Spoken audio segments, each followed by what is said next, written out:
En el vídeo de hoy vamos a hablar de cómo alimentar nuestra microbiota intestinal, que ya sabemos que es tan importante, y también vamos a hablar de probióticos y prebióticos. ¿Qué crees que es mejor, los probióticos o los prebióticos? ¿De dónde podemos obtenerlo? Bueno, pues todo esto es lo que vamos a tratar en el vídeo de hoy, así que quédate que vamos a ello. Ya hemos hablado en muchísimas ocasiones que es importante cuidar nuestra microbiota porque esto va a hacer que repercuta en nuestra salud digestiva, en la absorción de los nutrientes, en nuestra salud también emocional, el encontrarnos mejor o peor por esa conexión que hay entre intestino y cerebro. Pero es cierto que todavía no hemos hablado de cómo alimentar a esa microbiota y qué podemos darle para que vaya mejorando y nos encontremos cada vez mejor. Lo más importante es llevar una alimentación lo más variada posible. O sea, llevar una alimentación variada va a hacer que tengamos más diversidad bacteriana, que tengamos más tipos de bacterias y más tipos de bacterias se asocia con mayor salud digestiva y mayor absorción de nutrientes. Eso sí, también un exceso de bacterias tampoco es bueno. Sabemos que existe ese sobrecrecimiento bacteriano osivo, que es sobre todo ese aumento de diversidad bacteriana, pero en una zona donde no debería de estar, que es en el intestino delgado. Sobre todo ese aumento de bacterias tiene que estar en el intestino grueso. Y para eso es una alimentación lo más variada posible, colores. Yo siempre hablo de colores, porque cada color de los alimentos que vamos comiendo va a aportarnos unas vitaminas y unos minerales totalmente distintos. Y esa diversidad de alimentos va a ser lo que va a alimentar a esas bacterias que están ahí esperando para comer, poder crecer y poder reproducirse. Otra de las cosas que podemos hacer es consumir diferentes tipos de fibra. Me habréis escuchado hablar muchísimo sobre el almidón resistente. Y es que es un tipo de fibra súper potente que nos ayuda a producir butirato, que es un antiinflamatorio natural.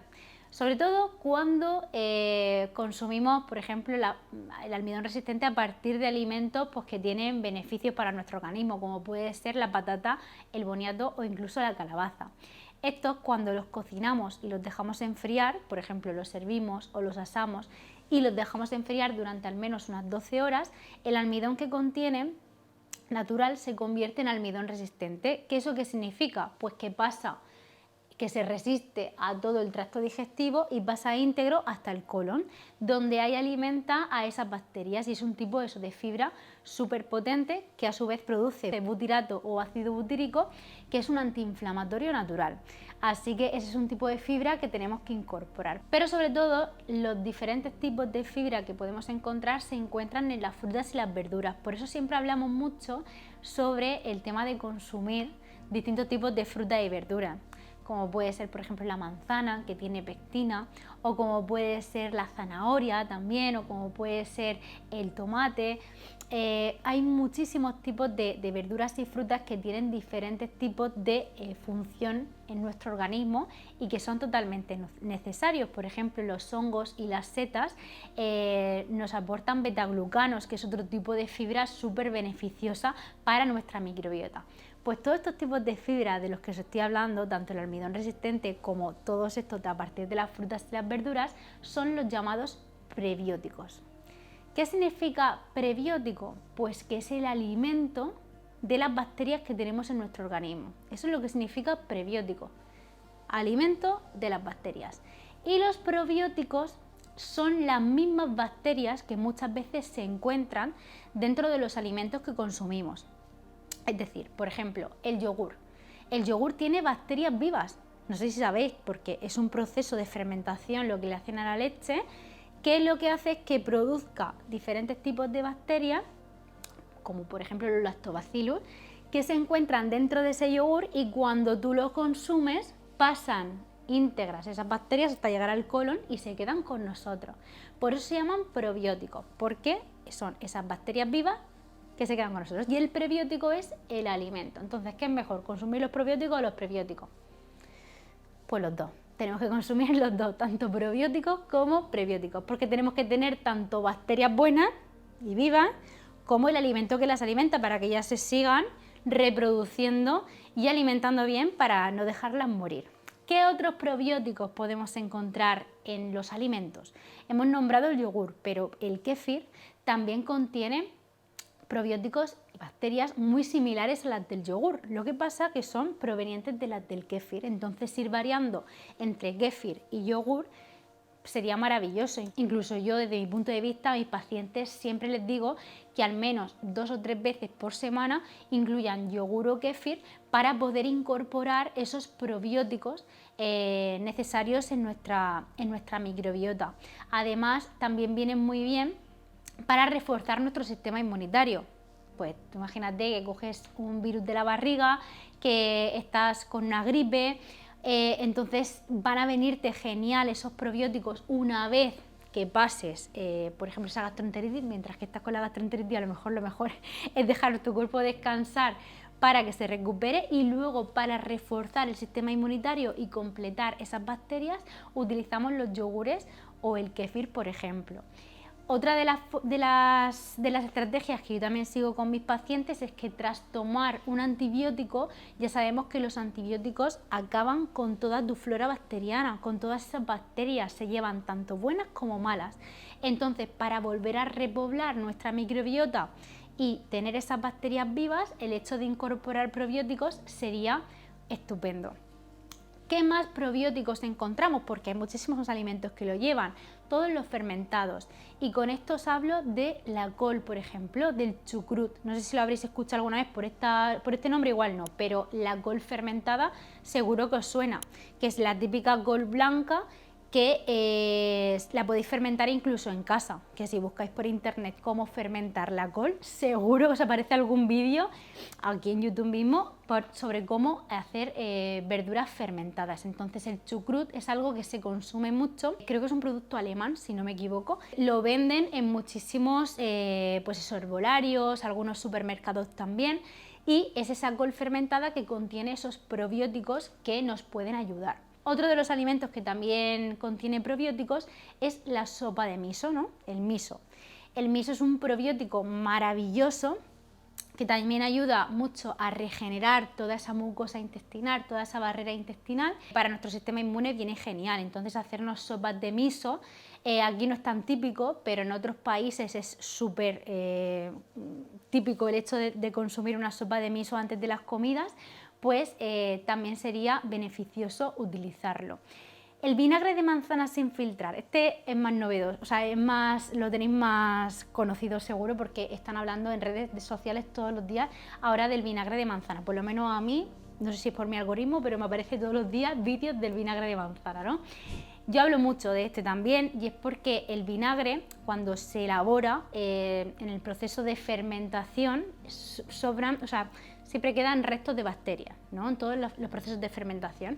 El vinagre que hay en los supermercados normalmente así limpito, clarito y tal, ese no lleva probióticos, pero el vinagre de manzana sin filtrar contiene probióticos, bacterias vivas, porque no lo han filtrado, o sea, no lo han eliminado como toda esa suciedad, ¿no? Que a lo mejor cuando veis un vinagre sin filtrar es como que está oscurito al final del todo, entonces luego lo vuelcas así un poquito y se va mezclando y se queda como turbio, ¿no? Pues ese vinagre turbio es súper beneficioso porque son esas bacterias vivas que se encuentran dentro de él. Entonces también es un alimento maravilloso para incorporar en ensaladas, para añadir, por ejemplo, te haces un hervido de verduras, por ejemplo, un hervido de judías con cebolla, zanahoria y patata, y le añades un chorrito de aceite de oliva y un chorrito de vinagre de manzana sin filtrar y te queda estupendo. Y lo dicho, para aliñar ensaladas, para acompañar incluso algunos pescados o algunas carnes que muchas veces también se cocinan con vinagre. Bueno, pues puede venirnos súper bien para incorporar esos probióticos. Otra de las formas de incorporar probióticos es bebiendo kombucha. No sé si la conocéis, que es una bebida que últimamente está cogiendo más fama. Y bueno, la kombucha también tiene esas bacterias vivas que podemos obtenerlas a partir de esta bebida fermentada. Eso sí, hay algunas kombuchas que llevan edulcorantes, otras que llevan demasiados azúcares añadidos, porque es cierto que la kombucha en sí puede llevar un poquito de azúcar añadido, es más, casi siempre lo lleva, porque la bacteria se alimenta como de ese azúcar, como la bacteria se llama SCOBY, ¿no? Se alimenta como de ese azúcar, entonces a partir del azúcar fermenta. Muchas fermentaciones se hacen a partir del azúcar, pero ese azúcar como que se lo queda a la bacteria y a ti no te llega. Entonces eso, no preocuparos porque ese azúcar no nos llega, pero cuando tiene un exceso de azúcar, sí. Entonces, bueno, yo os recomiendo que os fijéis bien que no supere la cantidad de azúcar pues que establecida para que se produzca esa fermentación. Otro probiótico que también, aparte, es muy sencillo de encontrar, o sea, de consumir, mejor dicho, porque encontrar que no esté pasteurizado cuesta un poquito más, son los encurtidos. Los encurtidos como por ejemplo las aceitunas, los pepinillos en vinagre, las zanahorias estas en vinagre, las cebollas en vinagre, todo este tipo de encurtidos contienen también probióticos, pero sí que es cierto que casi siempre suelen estar pasteurizados. ¿Qué significa que un producto esté pasteurizado? Pues que es como un filtro, ¿no? Es como una limpieza. Las embarazadas siempre nos dicen a todas que tenemos que consumir como todos los productos pasteurizados para que no haya ningún microorganismo, ¿no? Es como una limpieza que le hacen al producto, para que me entendáis, ¿vale? Es mucho más. Entonces eso, no hay ni bacterias buenas ni bacterias malas. Es como si al alimento le metieran un antibiótico natural, o sea, son buenos los productos pasteurizados. Pero claro, al estar pasteurizados no lleva ni bacterias buenas ni bacterias malas. Entonces, claro, las típicas aceitunas en mi zona, en la Vega Baja, se le llama olivas partidas. Mi abuelo la hace, deja fermentar la aceituna y entonces las parte y están así como más amargas y esas aceitunas contienen probióticos y son maravillosas, es más, muchas veces le sale como el moho así en la parte de arriba. Mi abuelo toda la vida ha dicho que eso es lo natural, ¿no? Que al final pues se le quita o le das una vuelta y que eso es beneficioso para nuestras bacterias y así es. Entonces, bueno, hay que encontrar pues esos encurtidos que no estén pasteurizados, yo sé que cuesta, pero los hay, o sea, al final buscamos, los encontramos. En Herbolario y eso igual lo podéis solicitar, ellos los pueden recoger. Y ya por último, otro tipo de probiótico es los quesos con leche cruda. También pueden contener esas bacterias que son beneficiosas. Eso sí, en embarazo, por ejemplo, no es nada recomendable tomar todo esto, pero siempre con leche pasteurizada, pero los quesos con leche cruda también pueden contener esos probióticos que son beneficiosos para que se queden esas bacterias con nosotros. Así que ya sabéis que estos quesos también tienen pues bacterias vivas que pueden formar parte de nuestra microbiota.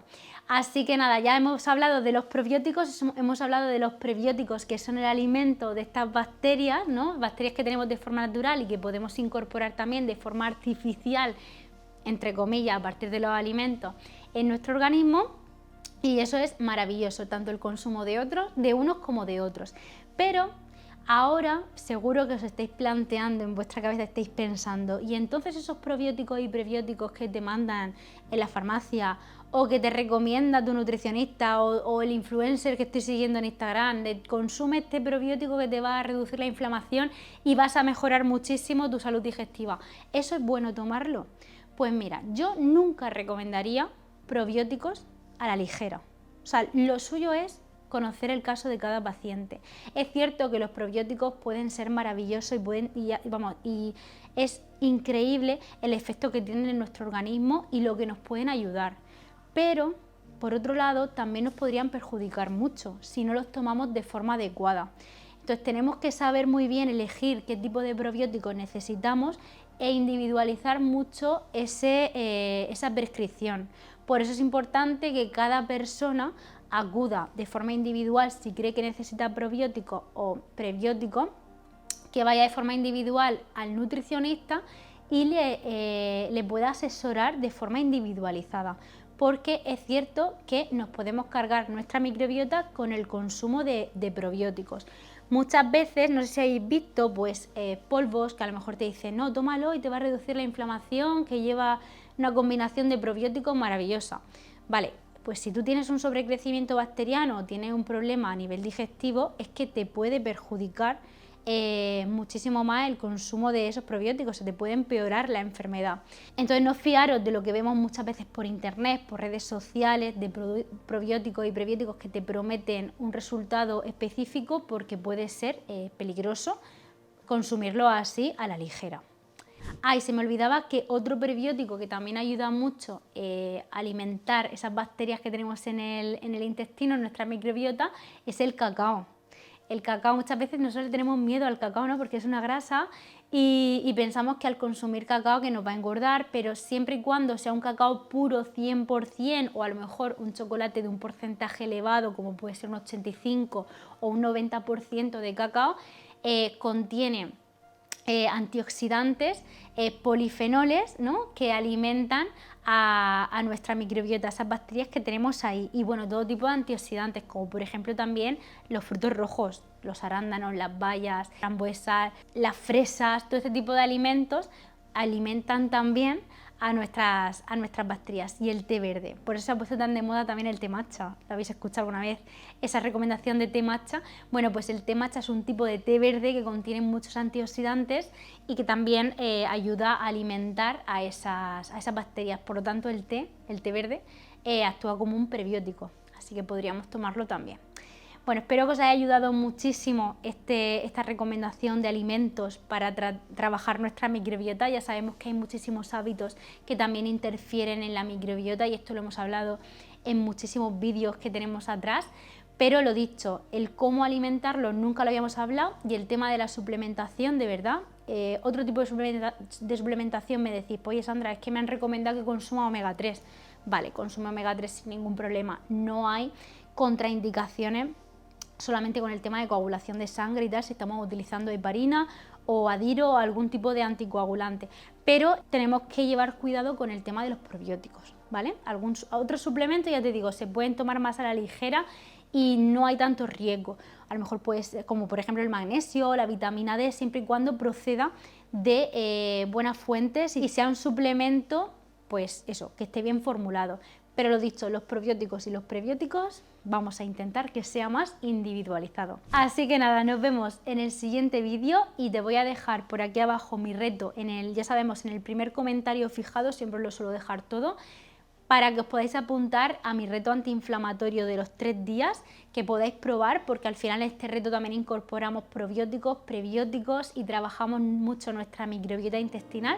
Podéis probar esos 3 días, ponéis vuestro correo electrónico, vuestro nombre y recibir directamente la lista de la compra, el menú de los 3 días con los vídeos de elaboración de la receta y más vídeos explicativos extra para que aprendáis un poquito más de nutrición y de salud digestiva y de nuestra microbiota, que al final ya sabemos que influye en todos los aspectos de nuestra vida. Darle a me gusta, suscribiros, hacerme algún comentario, algún tema que os interese que hable y nos vemos en el siguiente vídeo.